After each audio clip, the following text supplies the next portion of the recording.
Hello friends, welcome back to our YouTube channel kindness king. Friends, जैसा कि आप सबको पता है कि मैं हेल्पिंग वीडियोस बनाता हूँ, बेजुबान और बेसहारा लोगों की हेल्प करता हूँ। आज की इस वीडियो में कोई हेल्प नहीं होगी। आज की इस वीडियो में हम सिर्फ इंडिया के पिछले 3 सालों के आंकड़े कलेक्ट करेंगे, जनवरी 2023 से लेकर जनवरी 2026 तक के। देखते हैं इन पिछले 3 सालों में इंडिया की क्या सिचुएशन रही है। हमारे इंडिया में इंसानियत जिंदा भी है या मर गई। मैं चैट जीपीटी जो एक एआई है, उससे मैं ये 10 सवाल पूछने वाला हूँ। भाई, वीडियो को स्टॉप करके 10 सवाल देख लो ये। और ये 10 सवाल बहुत ज़्यादा इंपॉर्टेंट होने वाले हैं, तो वीडियो बिना स्किप किए एंड तक ज़रूर देख। फ्रेंड्स, स्टार्ट करते हैं चैट जीपीटी से अपने क्वेश्चन पूछना। जनवरी 2023 से जनवरी 2026 तक भारत में कितनी गरीबी आई है? हाल ही में उपलब्ध आंकड़ों के मुताबिक भारत में 2022-23 में अत्यंत गरीबी दर करीब 5.3% थी और गरीबी दर औसतन 4 से 4.5% के बीच थी। लेकिन जनवरी 2026 तक के सटीक मासिक आंकड़े अभी उपलब्ध नहीं है। अलग अलग रिपोर्टों में गरीबी की परिभाषा अलग होने की वजह से तुलना मुश्किल है। फ्रेंड्स, अपना दूसरा क्वेश्चन पूछते हैं। पिछले 3 सालों में कितने माँ बाप सड़कों पर अपने घरों से निकाल कर रहने लग गए?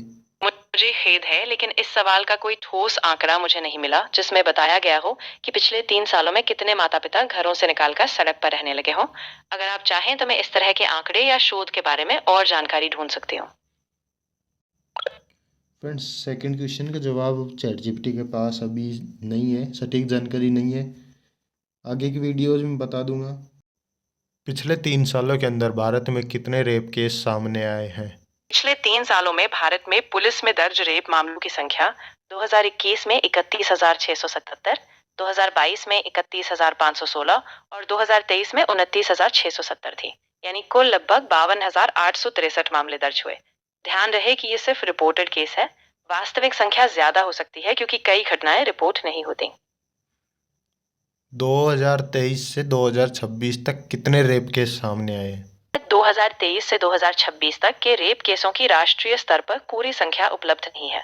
2023 के लिए केवल कुछ राज्यों के डेटा उपलब्ध है और 2024 से 2026 तक के आंकड़े अभी राष्ट्रीय स्तर पर जारी नहीं हुए हैं।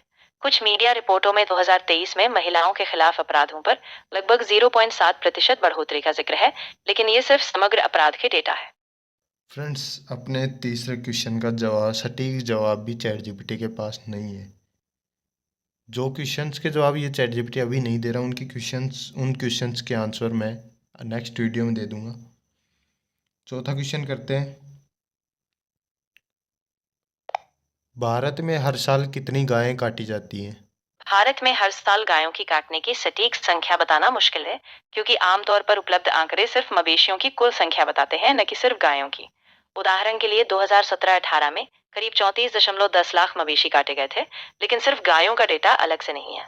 कुल मिलाकर सालाना मवेशियों की संख्या 2 से 4 करोड़ के बीच हो सकती है। फ्रेंड्स, इस क्वेश्चन का जवाब आप देख लो, यानी कि 2017 से 2018 में 34.10 लाख मवेशी काटे गए।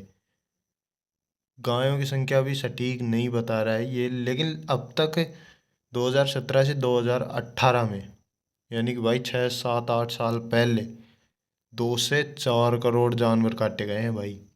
अब इनमें गायों की संख्या करोड़ों करोड़ों जानवरों में से गायों की संख्या आप निकाल लो कितनी होगी, कितने हजार गायें कटी होंगी। भाई, अगला क्वेश्चन पूछते हैं। हर साल भारत की जनता से कितने पैसे वसूले जाते हैं?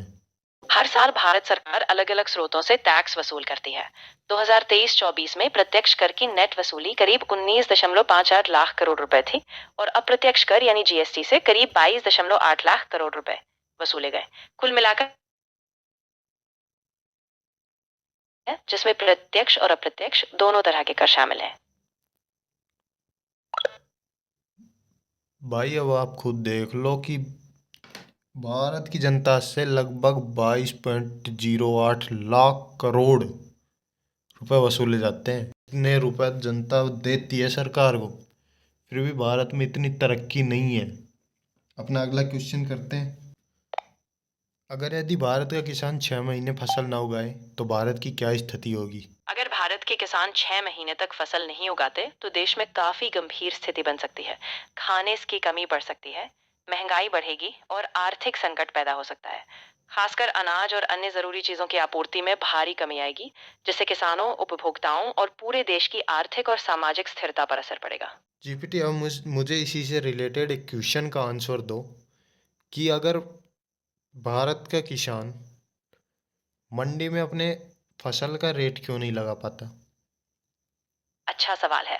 दरअसल बहुत सारे किसान मंडी में अपनी फसल का रेट नहीं लगा पाते क्योंकि उन्हें न्यूनतम समर्थन मूल्य एमएसपी का भरोसा नहीं होता, या फिर मंडी में बीच वाले दलाल बिचौलिए बहुत प्रभावशाली होते हैं और कीमतों पर उनका नियंत्रण रहता है।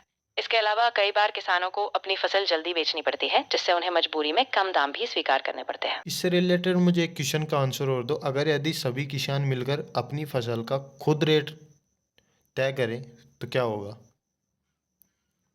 अगर सभी किसान मिलकर अपनी फसल का खुद रेट तय करें तो उन्हें एक मजबूत सम्मिलित ताकत मिलेगी। इससे वो बिचौलियों पर निर्भर नहीं रहेंगे, कीमतें उनकी लागत और मेहनत के मुताबिक तय होंगी और हो सकता है कि किसान ज्यादा मुनाफा कमाए। इससे किसान एकजुट होकर अपनी आवाज भी उठा पाएंगे और संभवतः लंबे समय में उनकी स्थिति बेहतर हो सकती है। तो मेरा सभी किसान भाइयों से यही निवेदन है कि अपनी फसल का रेट खुद तय करें, मंडी में बिचौलियों पर निर्भर ना रहें। इसमें आप खुद देख सकते हो किसानों को ज़्यादा मुनाफा होगा अगर आप खुद रेट तय करोगे तो। अपना अगला क्वेश्चन करते हैं। भारत सरकार गोरक्षक दलों को खुली छूट क्यों नहीं दे रही है? ये एक संवेदनशील मुद्दा है। भारत सरकार आमतौर पर कानून व्यवस्था और सार्वजनिक सुरक्षा बनाए रखने के लिए ऐसा करती है। गोरक्षकों के हाथों हिंसा या अन्य गैर कानूनी गतिविधियों के बढ़ने का डर होता है। इसीलिए सरकार चाहती है कि इस तरह की गतिविधियां केवल कानून के तहत और आधिकारिक एजेंसियों के नियंत्रण में ही हो। चलो फ्रेंड्स, अगला क्वेश्चन करते हैं। भारत में हर साल कितने गोरक्षक दल बिना वजह जेल जाते हैं? मैंने कोशिश की, लेकिन मुझे कोई भरोसेमंद आंकड़े नहीं मिले जो बताते हों कि भारत में हर साल कितने गोरक्षक दल के लोग बिना वजह जेल जाते हैं। हाँ, मानवाधिकार वॉच की एक रिपोर्ट के मुताबिक 2015 से 2018 के बीच कम से कम 44 लोग इन हमलों में मारे गए थे, लेकिन गिरफ्तारियों का आंकड़ा ठीक से ट्रैक नहीं किया जाता है। फ्रेंड्स, अपना अगला क्वेश्चन देते हैं। मज़ा नहीं आ रहा भाई मेरे को सवाल पूछने में। लास्ट दो क्वेश्चन और बचे हैं, ये भी पूछ लेते हैं। भारत में मंदिरों के पास दारू और मांस मांस बेचा जाता है। भारत सरकार रोक क्यों नहीं लगाती? ये ये एक संवेदनशील सामाजिक मुद्दा है। भारत में कई राज्यों में मंदिरों के पास शराब और मांस की बिक्री पर प्रतिबंध है, लेकिन ये कानून हर राज्य में अलग-अलग तरीके से लागू होते हैं। कई बार स्थानीय राजनीति, धार्मिक परंपराएं और प्रशासनिक जटिलताओं की वजह से यह नियंत्रण नहीं हो पाता। सरकार चाहती है कि कानून व्यवस्था और धार्मिक स्थलों की गरिमा दोनों बनी रहे, लेकिन अमल में अक्सर मुश्किल आती है। फ्रेंड्स, लास्ट क्वेश्चन और कर लेते हैं भाई। दिमाग ख़राब हो गया मेरे इसके जवाब सुन सुन के। मज़ा नहीं आया मेरे क्वेश्चन पूछने में। लास्ट सवाल पूछ लेते हैं।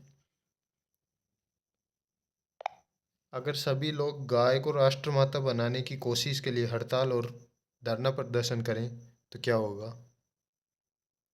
अगर सभी लोग बड़े पैमाने पर गाय को राष्ट्रमाता बनाने के लिए हड़ताल और प्रदर्शन करते हैं, तो इससे राजनीतिक और सामाजिक माहौल गर्मा सकता है।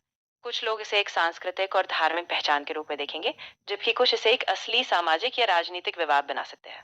इस तरह के आंदोलन से कानून, शासन और लोगों के बीच संवाद पर गहरा असर पड़ सकता है और संभव है कि सरकार को भी नए कदम उठाने पड़े। फ्रेंड्स, मेरे को मज़ा नहीं आया भाई। तुम देख लो इसके क्वेश्चन से कितना मज़ा आया है तुम्हें। नेक्स्ट बार मैं इससे क्वेश्चन के आंसर मांगूंगा ही नहीं, कुछ से दूसरा एआई लेके आऊँगा मैं, उसी से क्वेश्चन के आंसर पूछूंगा।